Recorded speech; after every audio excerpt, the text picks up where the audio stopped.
In this video, I'm going to show you how to back up 1Password Vault. So the first thing you have to do, you want to open up the desktop app.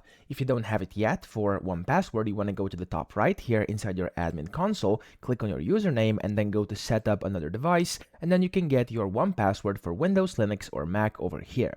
Now when you do that, actually install it onto your computer and sign into your account, and when you've done that, you can then go ahead and see your vaults over here on the left, and to actually do a backup, you'll have to export them. So for example, let's say I want to export these vaults, I can go to the top here on the left and I can click on those three dots, and then from here I can go ahead and click on export and select whichever one I want to export. So for example, our family over here.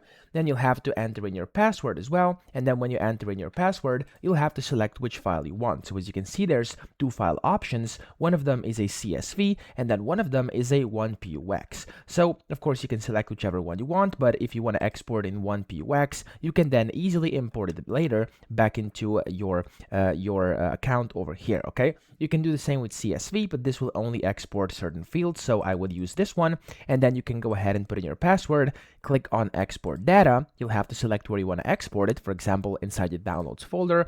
Of course you can select whichever folder you want, and then you want to click on save. And when you've done that, it's going to say export finished, and that's all you have to do. So I hope this video helped you out. If it did, please subscribe to the channel and help me out as well.